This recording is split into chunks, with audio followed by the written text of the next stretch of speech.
Ladies and gentlemen, the New England Patriots just became a problem that nobody wanted. Let's talk about it. My name is Aaron on the Daily Patriots content. Don't miss out, guys. All you got to do, hit that subscribe button, notification bell, boom, and hit the like button. What is there not to like? I always say that. What's there not to like? Listen, there's a lot of teams at the bottom of the barrel right now. Look at the Titans. We're going to talk about them at the end of the episode. Things aren't looking good in Nashville. Patriots in a much better spot. Mike Vrabel's probably looking over at Nashville like, oh, Tennessee, what could have been? But regardless, he's with the Patriots now. We can't complain at all. We love it. 4-2, sitting pretty. Now, the big problem for teams right now for the New England Patriots that are playing the New England Patriots or will be playing the New England Patriots have come to realize this. They are not the team they were in 2024. They're not. They're a much different team. We know, obviously, Josh McDaniels is calling great games for the Patriots. Drake May is balling out. Almost in every statistical category, he is towards the top in the NFL for his second year, his sophomore year. Unbelievable. And other players are are balling out for this team. And we haven't even talked about defense. This is just offense. But let's dive in a little more to get into really the beef, the sustenance of, hey, what are the big changes at hand right now? So first and foremost, we look at the stats from last year. And when we look at those stats from last year, there's going to be a lot of things that pop out to you. First, that they weren't ideal. They weren't great. So let's look at Kayshon Boutte, first and foremost, 43 receptions, 589 yards, averaging about 13.7 yards a reception, 3 touchdowns, and then he had what they call big, so receptions that were 20 yards plus. He had 11. So we jump to this year, and 18 receptions, 301 yards, so over halfway there just in 6 games, averaging 16.7, already having 3 touchdowns 6 games into the season, as well 6 plays for 20 yards or more. Again, offensive efficiency, keeping drives alive, big plays, so much different than last year. We look as well at Drake May. So you look at Drake May last year, and now we know, Drake May played in 13 games last year, so he didn't play in all of them. Again, still a Pro Bowl quarterback. He had 15 touchdowns, 10 interceptions. You look at his completion percentage, 666. Take that as you will. Don't look into it too much with a number like that. But then we jump into his stats already this year. So his stats this year, you're looking at 73.2. He only is behind in completion percentage Jared Goff. And you look at Jared Goff's weapons, and it's pretty impressive what Drake May has done. And then we look at 10 touchdowns, 2 interceptions. Impressive. So that alone is great to see. Then we look at Stefon Diggs, almost 400 yards. I believe last year the leading receiver was Hunter Henry at 674. So he is right now, Stefon Diggs is sitting over halfway there again through 6 games. So we look at this and we can draw a ton of conclusions. Conclusion number 1, as I said, Josh McDaniels, huge asset, has helped this team a lot. Drake May, in that 1 year, especially under Josh McDaniels through training camp into this season, has been a huge help for him developing and moving forward. And a lot of people have started to say, listen, Drake May's legit. I got multiple texts the other day during the game. Drake May's the real deal. Sorry I ever doubted him. He's the real deal. He's the real deal. And I know there's probably people watching this right now thinking to themselves, yeah, I thought that too. And again, he is still operating where this past week, and I will concede this, and I should have said this yesterday, the rushing attack yesterday was not ideal. Granted, they were loading the box and literally saying, all right, Drake May, if you guys are going to win this game, it's going to be on your shoulders, essentially. And he said, all right, let's ball out. And he did. But we look at that. Is this the best offensive line in the league? No, it's not. He's still balling out. Is this right now the best situation when it comes to the offensive line, weapons around him? No, not yet. There's a lot of players still developing. I would tell you Travion Henderson, we have still yet to see Kyle Williams and what he can truly do, and he really hasn't obviously done anything. Afton Chisholm, we just saw him in the return game at Pop Douglas, took a step forward. I feel like he's been taking steps backwards. But all in all, the problem for teams is this. Last year, the Patriots, if they got to the red zone, nothing was really happening. They couldn't put up points. Defensively, they had some solid games, but then they had injury.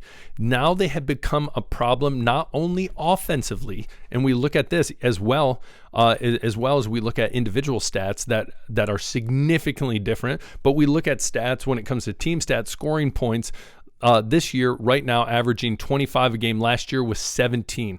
Opponents were 24.5, and now it's 20. Total points this year through 6 games, 150. Sorry, I'm going really quick. This year, over half, 289. 150 is over, well over half the amount of points. I guess not well over, but through 6 games.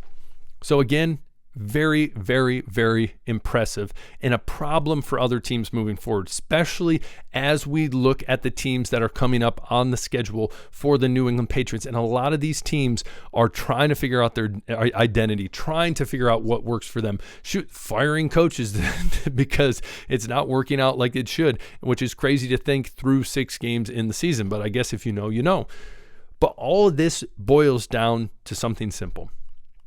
That is, teams continue to realize the Patriots, it just wasn't a fluke that they beat the Bills. It wasn't a fluke that they dominated the Panthers. And in all reality, and I've said this, I'll say it again, they should have beat the Steelers. In all reality, they should have beat the Raiders. But we look at all this, and people are starting to realize the New England Patriots are a problem on defense, on offense. And this team is only getting started. Again, there's a lot of players that haven't truly broken out yet. And I think once they do, this offense is going to be a huge, huge problem. Again, finally, as I said earlier, Pop Douglas finally getting back into things. Think when you have the running attack as well as the passing attack meshed well together and they're both clicking. As I said before, Ramondre Stevenson and Travion Henderson have the potential to be a great combination in this league for this team. As well, a lot of people don't talk about it, but Hunter Henry and Austin Hooper, I would tell you, are 2 of the best combos for tight end in the league.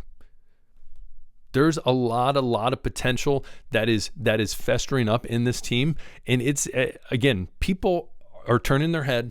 And they're starting to realize this team is a problem. And this is just scratching the surface when we look at stats from last year to this year. I want to point out specifically, obviously, Drake May and Kayshon Boutte, because those were obviously 2 huge games yesterday and have been performing very, very well. Now, I would tell you, wait till Stephon Diggs starts getting touchdowns, because that's when it's the lid's going to blow off and things are going to get crazy.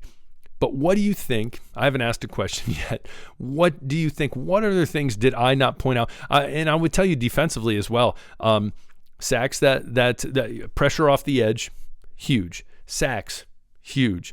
I would say the secondary has significantly improved from last year as well.